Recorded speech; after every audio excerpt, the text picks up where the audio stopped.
안녕하세요 여러분. 들어봤나율 김나율. 안녕하세요. 들어봤나율 이창민입니다. 오늘은 김나율님께서 건강상의 이슈로 제가 대신 참석하게 되었습니다. 양해의 말씀 전해드리겠습니다. 자, 그럼 첫 번째 사연부터 저희가 한번 찾아뵙도록 할게요.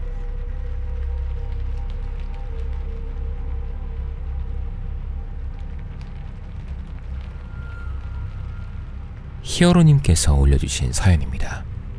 안녕하세요.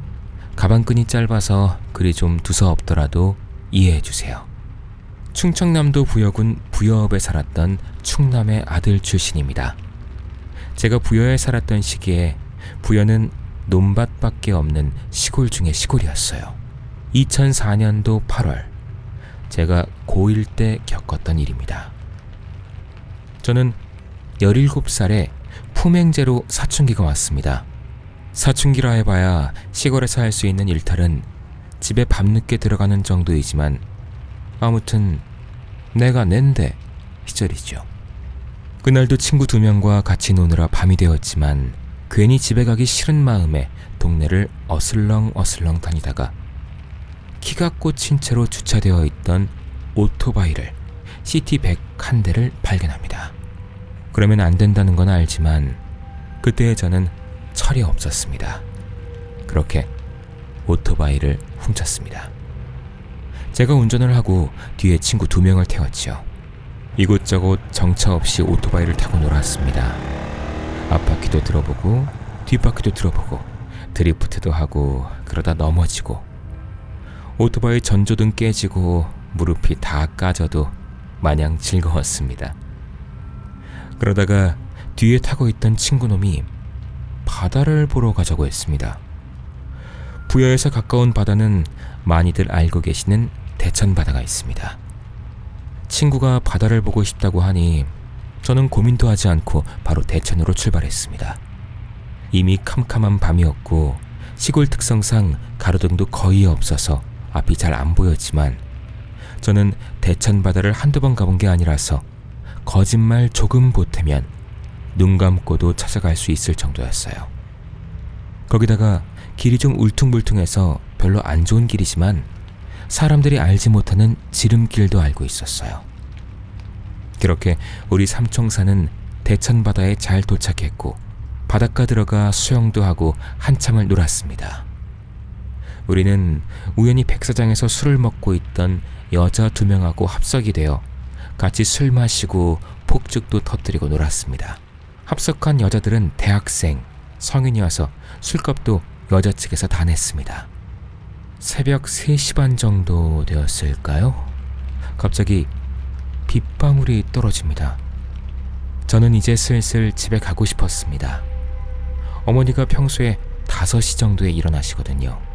어머니가 깨시기 전에 몰래 집에 들어가서 괜한 부스럼 만들어 잔소리 듣기 싫었거든요. 그런데 저를 제외한 2명의 친구는 즐거워 보였고 집에 갈 생각이 없어 보였습니다. 거기다가 여자가 2명이었으니 저만 빠지면 2대2로 머릿수가 맞는 상황이었어요. 제가 친구들한테 이제 집에 가자 말을 했지만 역시나 친구들은 집에 가기 싫다고 하더군요. 야, 니들 내일 버스 타고 와. 난 집에 갈란다. 빠빠이. 친구들은 이미 취해서 제가 가든지 말든지 상관하지 않더군요. 그렇게 저는 훔친 오토바이를 혼자 타고 대천에서 부여로 출발했습니다. 새벽 4시라 길에 차가 한 대도 없었습니다. 미친놈처럼 땡기면 40분이면 집에 도착 예정이었습니다.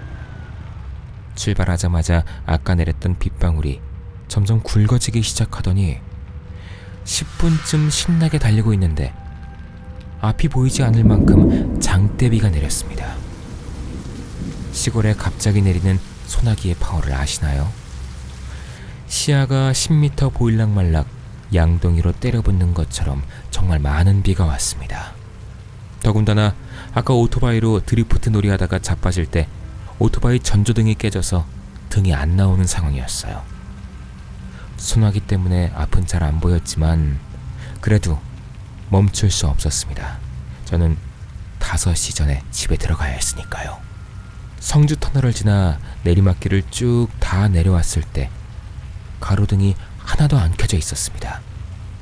윗글에서 말했다시피 저는 그 길을 평소에 잘 알던 길이라 감으로 운전하고 있는데 이상했습니다. 제가 가는 길이 뭔가 반복되고 있는 기분? 이상하다. 이쯤 되면 사거리가 나와야 하는데. 그러다 갑자기 옆에서 승용차 한 대가 저를 휙 추월했습니다. 정말 깜짝 놀랐습니다. 왜냐면 승용차가 뒤에서 올 때 최소한의 차 소리라도 나야 정상인데 저는 아무런 소리도 듣지 못했거든요. 비가 너무 많이 와서 못 들은 걸 수도 있습니다. 아무튼 저 승용차를 빨리 따라가서 저 차의 전조등을 좀 이용해야 했습니다. 평소에 제가 알던 길이 아닌 것 같기도 하고 앞이 너무 캄캄했거든요.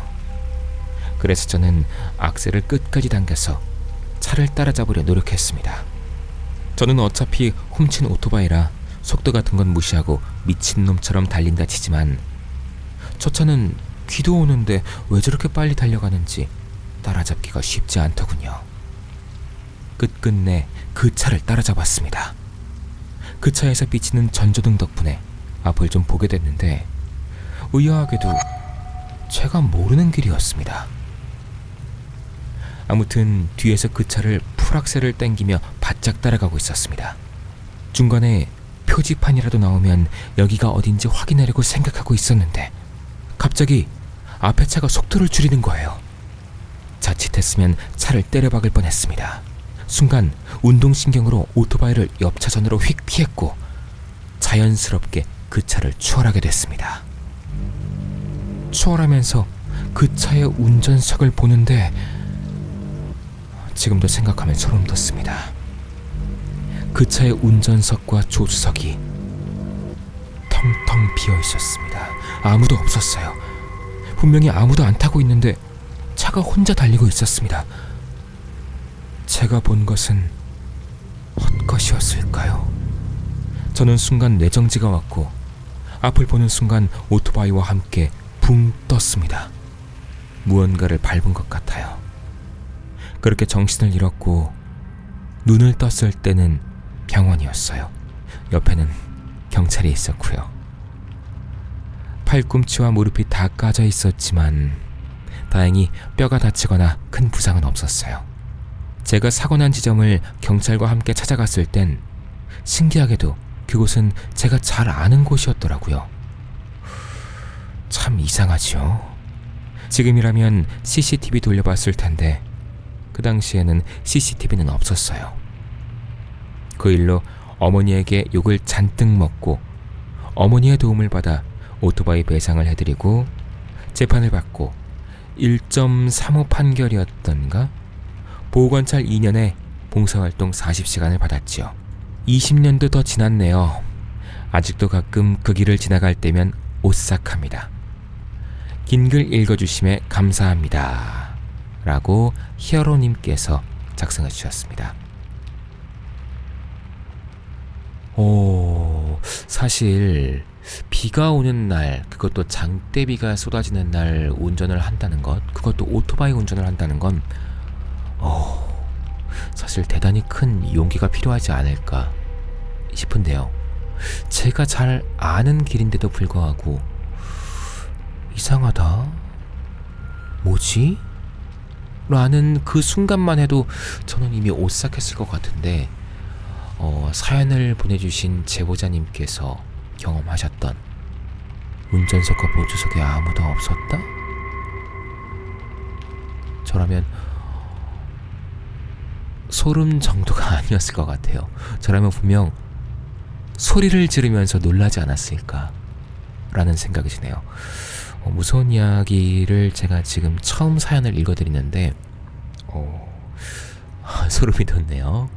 사연 감사합니다, 히어로님.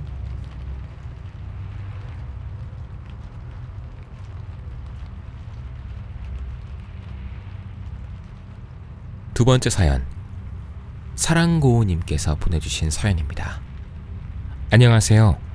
지금도 떠올리면 소름이 돋고 식은땀이 나는 제가 겪었던 아주 실제의 이야기입니다. 그때 저는 엄마와 단둘이 살고 있었어요. 복도식 구조의 오래된 아파트 9층, 총 10가구가 살고 있었고 엘리베이터는 딱 중간에 하나. 밤이면 복도 형광등은 자주 깜빡였고 조용한 복도를 지날 땐 누군가 뒤에서 따라오는 듯한 느낌이 들 정도로 으스스했죠. 그러던 어느 날 폰이라는 공포 영화를 보게 됐어요.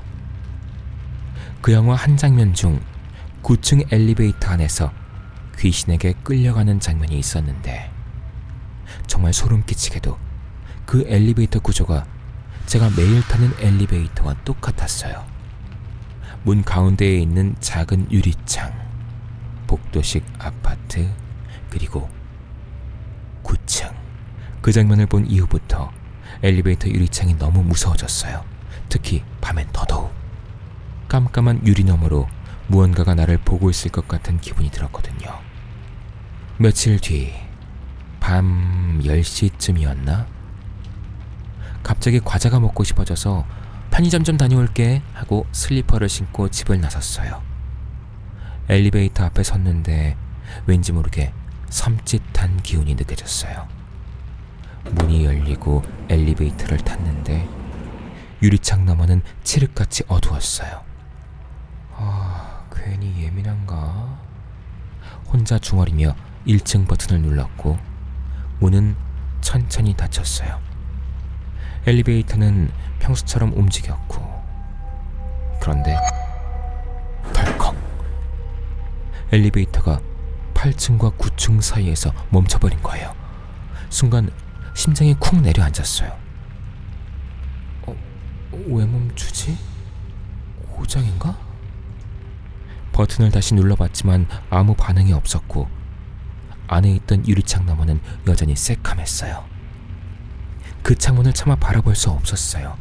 괜히 보면 그 너머에서 무언가가 나와 눈을 마주칠 것만 같았거든요.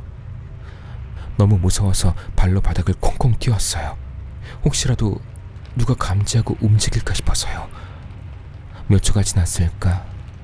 엘리베이터는 천천히 움직이기 시작했고 마침내 9층에 도착했어요. 문이 열리는 순간 숨도 제대로 쉬지 못한 채 도망치듯 집으로 뛰어들어갔어요. 결국 편의점엔 가지도 못했죠. 그날 밤 일이 더 이상해졌어요. 처음으로 가위에 눌렸거든요. 그날 밤 엘리베이터에서 무사히 집에 돌아왔지만 마음은 쉽게 가라앉지 않았어요. 괜히 괴상한 기운이 따라 들어온 것 같았고 TV 소리는 낯설 만큼 작게 들렸죠. 엄마는 소파에서 졸고 있었고 저는 이불을 덮고 누웠어요. 하지만 쉽게 잠이 오질 않았어요. 새벽 2시쯤이었을까요? 언제 잠이 들었는지 모르게 잠이 들었는데 문득 쿵 하는 소리에 눈을 떴어요. 눈을 떴는데 몸이 움직이질 않았어요. 숨은 턱 막히고 눈은 떠졌지만 몸이 딱 굳은 채 그대로였어요. 가위에 눌린 건가? 그때까진 그렇게 생각했어요. 살면서 몇 번 가위에 눌려본 적은 있었으니까요. 그런데 이건 뭔가 달랐어요. 방 안에 누군가가 있는 기분. 아주 가까운 곳에. 그때 귀 옆에서 들려오는 낯선 숨소리.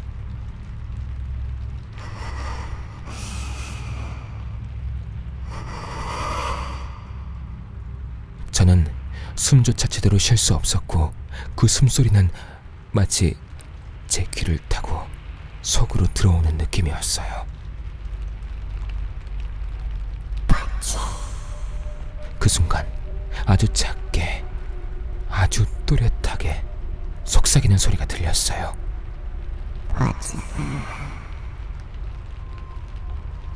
귀신이 말하고 있는 건지 내 환청인지 구분할 수 없었어요. 하지만 확실한 건 그가 나에게 하고 있는 말이라는 것. 그 순간 몸 위로 뭔가가 스르륵 올라오는 느낌이 들었어요. 분명 누군가의 손이 발끝에서부터 무릎, 허벅지, 배, 그리고 목까지 천천히, 너무 천천히 올라오고 있었어요. 얼굴은 움직일 수 없고 눈도 감을 수 없었고 몸속이 얼어붙은 것처럼 차가웠어요. 그리고 가슴 위에서 그 손이 멈췄어요. 그 순간 방안이 얼어붙는 듯 고요해졌고 귀 옆에서 또 다른 숨소리가 하나 더 들리기 시작했어요. 그날 밤의 공포는 끝을 알 수 없이 깊어졌어요. 간신히 아침 햇살이 창문 너머로 들어올 때 몸이 풀렸어요. 숨을 쉬자마자 눈물이 나왔어요. 그날 이후로 매일 같은 일이 반복됐어요. 숨소리, 속삭임, 올라오는 손, 그리고 그 유리창을 닮은 눈 없는 그림자. 아무리 도망쳐도 불을 켜고 자도 무얼 해도 소용이 없었어요. 그 엘리베이터에 갇혔던 그날 이후로 그것은 매일 밤 나를 찾아왔어요. 그곳을 떠나기 전까지는 절대로 벗어날 수 없었죠. 그리고 정말 신기하게도 그 집을 떠나고 나서야 단 한 번도 가위에 눌린 적이 없었어요. 그제서야 확신했어요. 그 유리창 너머에서 날 보던 그것은 그 집안 어딘가에 함께 있었던 거예요.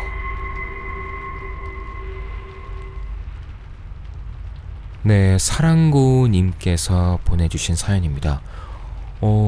제가 이 사연을 읽으면서 카메라에 잡힐까 모르겠는데 저도 소름이 쫙 올라오는 게 하면서 되게 무서웠네요. 사실 엘리베이터라는 특수한 공간에 갇히게 되면 저라면은 어떻게 해야 될지 굉장히 당황할 것 같아요. 더군다나 옛날 엘리베이터라면 사실 창문이 이만하게 나와 있는 엘리베이터거든요. 근데 딱 층과 층 사이에 아무것도 안 보이고 갇힌다면 말 그대로 암흑의 공간이잖아요. 그 공간에서 갇혀 있을 때 그 두려움, 그 압박감은 말로 표현 못할 것 같아요. 거기에 가위까지 눌리셨다고 하셨으니까 저도 가위를 전 일생일 때 한 번 가위를 눌려본 적이 있거든요. 가위를 안 눌려보신 분이라면 모르시겠지만 한 번 눌려보신 분께서는 아마 어떤 감정인지 아실 거예요. 무섭고 무력한 내 자신에 대한 두려움.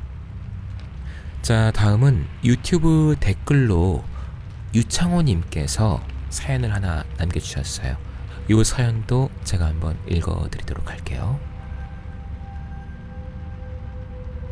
제 나이 어느새 50을 바라보고 있는 중년이 되었네요. 당시 제가 9살, 10살 정도였을 때 저희 할아버지에게 들은 얘기 하나 전해드릴까 합니다. 어릴 적 제가 살던 동네는 산골 마을이고 윗마을과 우리 마을과의 거리는 시간상 1시간가량 걸리는 거리였습니다. 지금은 길이 넓게 포장되어 차를 가지고 윗마을을 10여 분이면 오갈 수 있는 상태이지만 제가 어릴 적만 해도 사람 2명이서 나란히 겨우 걸어갈 정도로 좁은 산골 오솔길만이 유일한 길이었습니다. 그러다 보니 말이 좋아 윗마을 아랫마을이지 당시에는 시간이 상당히 걸리는 이웃마을이었어요. 그때 당시 저희 할아버지께서 젊으셨던 시절, 나이는 정확히 모르지만 아마 우리나라가 일제 해방이 된 지 얼마 되지 않은 시점이었던 것 같습니다. 윗마을에 큰 잔치가 열려 그곳을 다녀오게 되었죠. 그런데 윗마을을 걸어서 가자면 오솔길을 따라 작은 고개를 하나 넘어야 하는데 그 고개 정상쯤 오솔길 옆에 저희 할아버지도 모르는 언제부터 있었는지도 모를 작은 무덤이 하나 있었습니다.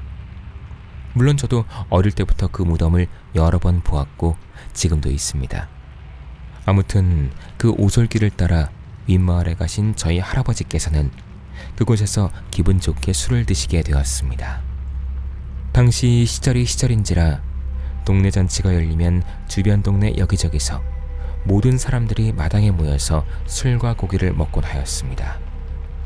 간혹 처음 보는 지나가는 사람도 불러다 술과 고기를 대접하는 전형적인 시골 인심이 있을 때였습니다. 그렇게 술을 드신 저희 할아버지께서는 날이 저무는 것도 모르고 잔치 음식이랑 술을 드신 겁니다.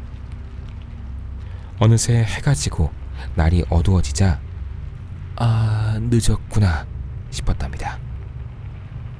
이미 다른 동네 분들은 모두 집으로 가고 할아버지 혼자 남으신 겁니다. 다들 밤이 어두워 밤길이 위험하니 여기서 자고 내려가라고 얘기했지만 할아버지께서는 집에서 걱정하시며 기다릴 할머니 생각에 그냥 할머니 드실 잔치 음식을 바리바리 싸들고 마을을 나서게 되었습니다. 희미한 달빛에 의지한 채 어두운 고갯길을 술기운에 걷다 보니 평소 다니던 길도 왠지 으스스한 기분이 들었습니다. 그런데 고개를 넘는 그때 할아버지 앞쪽에 어떤 사람이 한 명 앉아서 쉬고 있는 게 보였습니다. 순간 할아버지는 무섭기도 하고 심심하기도 해서 잘 됐네, 말동무나 하면서 가면 되겠다 싶었습니다.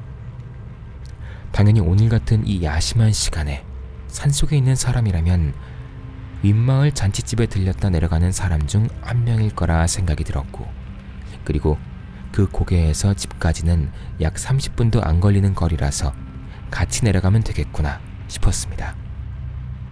이런저런 얘기를 하면서 같이 산을 내려가고 있던 중, 그런데 아무리 걷고 또 걸어도 우리 마을이 안 나오는 겁니다. 이상하다. 이쯤 되면 마을이 보여야 하는데 왜 안 보이는 거지? 하는 생각이 들었습니다. 아무리 술에 취했다고는 하나 너무 이상했답니다. 그래서 술에 취하고 산길을 걷다 보니 할아버지도 지쳐서 같이 걷던 사람에게 힘드니 잠시 쉬었다 가자고 가쁜 숨을 몰아쉬면서 바닥에 앉았습니다. 그리고 습관적으로 주머니에서 담배 하나를 꺼내 입에 물고 성냥을 꺼내 불을 붙였습니다. 성냥에 불이 붙는 순간 주변이 환하게 밝아지던 그때, 같이 얘기하면서 걷던 그 사람은 온데간데 없이 사라졌고 할아버지는 그 고개 정상에 있던 무덤 위에 앉아 있었습니다. 술에 취해 헛것을 본 건지 아님 진짜 귀신에 홀린 건지 순간 술이 확 깨면서 바로 그 자리에서 일어나 빠른 걸음으로 집으로 쫓기듯 내려왔습니다. 그리고 집마당으로 들어가지 않고 바깥에서 소리쳤습니다. 나왔어! 어여 나와봐! 할머니는 돌아오시지 않는 할아버지를 늦은 시간까지 기다리시다 잠시 졸았는지 할아버지께서 몇 번을 부르고서야 문을 열고 나오셨고 왜 이리 늦었냐며 잔소리하시는데, 잔소리 말고 소금이나 가져와! 라고 오히려 할머니에게 소리쳤습니다. 할머니께서는 그 말 한마디에 바로 눈치를 채고 부엌에서 소금이랑 빗자루를 들고 오셨고 할아버지는 온몸 구석구석에 소금을 뿌리시고 빗자루로 할아버지 몸을 때리듯이 힘차게 쓸어내리셨답니다. 그렇습니다. 할아버지께서는 뭔가에 홀리시고 그 무덤 주위를 계속 빙글빙글 돌고 계셨던 겁니다. 그때 일을 회상하시면서 당시 어린 저에게 절대로 밤늦은 시간에는 윗마을 고개에는 절대 가지 말라고 하셨습니다. 이미 돌아가신 지 30년이 되신 할아버지께서 들려주신 얘기가 생각이 나서 이렇게 희미한 기억을 더듬어 사연 보내봅니다. 네, 유창호님께서 댓글로 이렇게 남겨주신 사연 잘 받았습니다.